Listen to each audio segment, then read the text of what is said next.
Addressing three issues, and then I'll take your questions.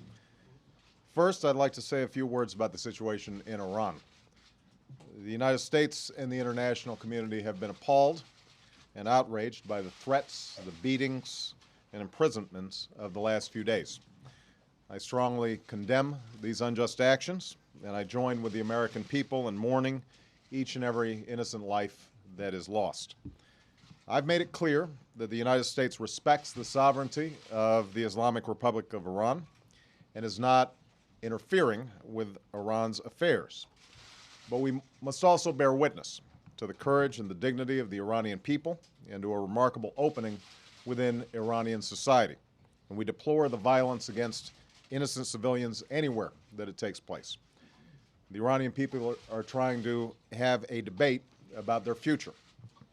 Some in Iran, some in the Iranian government in particular, are trying to avoid that debate by accusing the United States and others in the West of instigating protests over the election. These accusations are patently false. They're an obvious attempt to distract people from what is truly taking place within Iran's borders.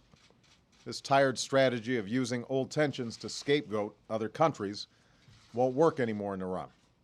This is not about the United States or the West. This is about the people of Iran and the future that they, and only they, will choose. The Iranian people can speak for themselves. That's precisely what's happened in the last few days. In 2009, no iron fist is strong enough to shut off the world from bearing witness to peaceful protests of justice.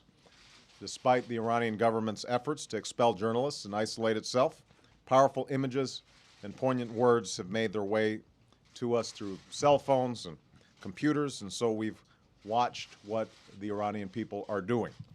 This is what we've witnessed. We've seen the timeless dignity of tens of thousands of Iranians marching in silence. We've seen people of all ages risk everything to insist that their votes are counted and that their voices are heard. Above all, we've seen courageous women stand up to the brutality and threats, and we've experienced the searing image of a woman bleeding to death on the streets.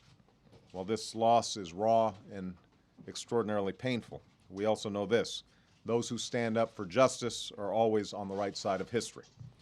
As I said in Cairo, suppressing ideas never succeeds in making them go away.